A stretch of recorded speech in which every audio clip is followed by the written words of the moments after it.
உமது திருவுளம் நிறைவேற்ற இதோ வருகின்றேன். எபிரேயருக்கு எழுதப்பட்ட திருமடல் 10ஆம் அதிகாரத்திலே, நான் கூறியது, என் கடவுளே, உமது திருவுளத்தை நிறைவேற்ற இதோ வருகின்றேன் என்று என்னை குறித்து திருநூலிலே எழுதப்பட்டிருக்கிறது என்கின்றார். உமது திருவுளத்தை நிறைவேற்ற இதோ வருகின்றேன் என்று அவர் கூறுகின்ற வார்த்தையை நாம் பார்க்கின்றோம். இன்றைக்கு நற்செய்தி நூலிலே சொல்லப்பட்டிருக்கின்ற செய்தி, கடவுளின் திருவுளத்தை நிறைவேற்றுகின்றவரே என் சகோதரரும் சகோதரியும் தாயும் ஆவார். படைப்பு அவருக்காக, படைத்தவரை புகழ்வதற்காக படைப்பு மண்ணுலகிலே வாழ்ந்து வருகின்றது. அவரை புகழ்வதற்காக என்று கூறும்போது அந்த படைப்பு ஒவ்வொன்றுமே படைத்தவரினுடைய திருவுளத்தை, விருப்பத்தை அறிந்திருக்க வேண்டும் என்பதுவே உண்மை. அந்த படைத்தவரினுடைய நோக்கத்தை, விருப்பத்தை அறிந்திருந்தால் மாத்திரமே படைப்புகள் ஒவ்வொன்றும் அந்த விருப்பத்தை நிறைவு செய்ய முடியும். அப்படியாக நிறைவு செய்கின்ற பொழுதே படைப்பு ஒவ்வொன்றும் படைத்தவரால் சிறப்பு பெறுகின்றது என்பதனை இந்த நாள் நமக்கு செய்தியாக தருகின்றது.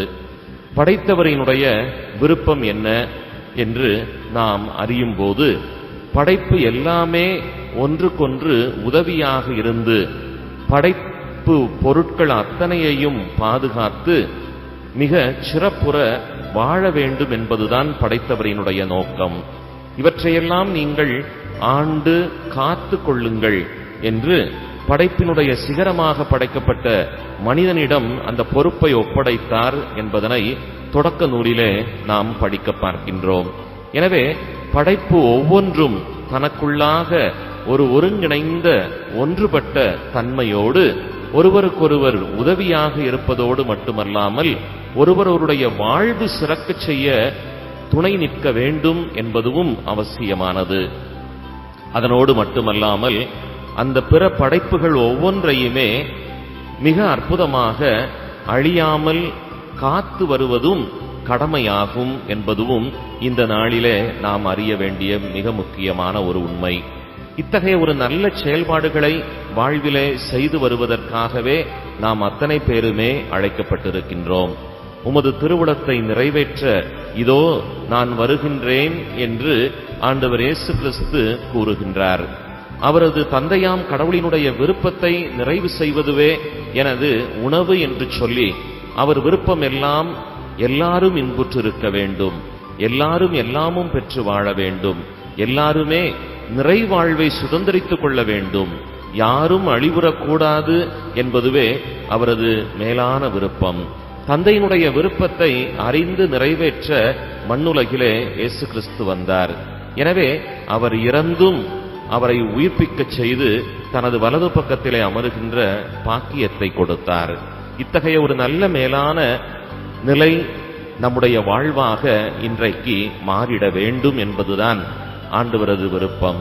யாரும் அழியக்கூடாது, எல்லாருக்காகவும் இந்த மண்ணுலகிலே இருக்கின்ற ஒவ்வொரு படைப்புக்காகவும் பிற படைப்பு பொருட்கள் உதவியாக உற்ற துணையாக இருந்து நல்லதொரு வாழ்வை சிறப்புற அமைத்துக் கொடுப்பதிலே அக்கறை காட்டிட வேண்டும் என்பதுவே உண்மையான ஒன்று. இன்றைக்கு மெரினாவினுடைய எழுச்சி என்று சொல்லப்பட்டு கொண்டிருக்கின்ற தை மாத புரட்சி என்று அறிவிக்கப்பட்டிருக்கின்ற இந்த நிலைப்பாட்டிலே நாம் பார்க்கின்ற ஒரு அற்புதமான ஒரு காரியம் இதுவாகத்தான் இருக்கின்றது. கூடி வந்திருக்கின்ற லட்சமான மக்களுக்கு ஒருவருக்கொருவர் உற்ற துணையாக இருந்து ஒருவருடைய நல்ல வாழ்விலே கவனம் செலுத்தி அக்கறை கொண்டு மிகச் சிறப்புற செய்யப்படுகின்ற இந்த அற்புதமான ஒரு அறத்தொண்டு என்பது நாடுகளையே வியந்து பார்க்க வைத்திருக்கின்றது என்பதனை நாம் பார்க்கின்றோம். கடவுளது திருவுளம் இதுவாகத்தான் இருக்கின்றது.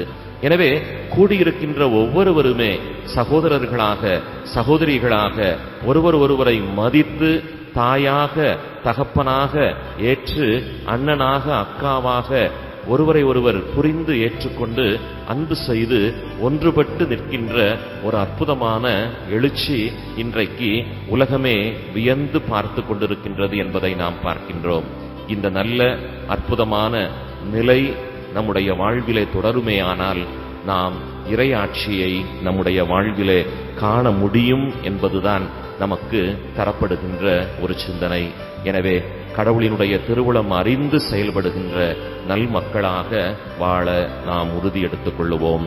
ஆண்டவர் இயேசு நம் ஒவ்வொருவரையுமே நிறைவோடு ஆசீர்வதிப்பார். ஆமென்.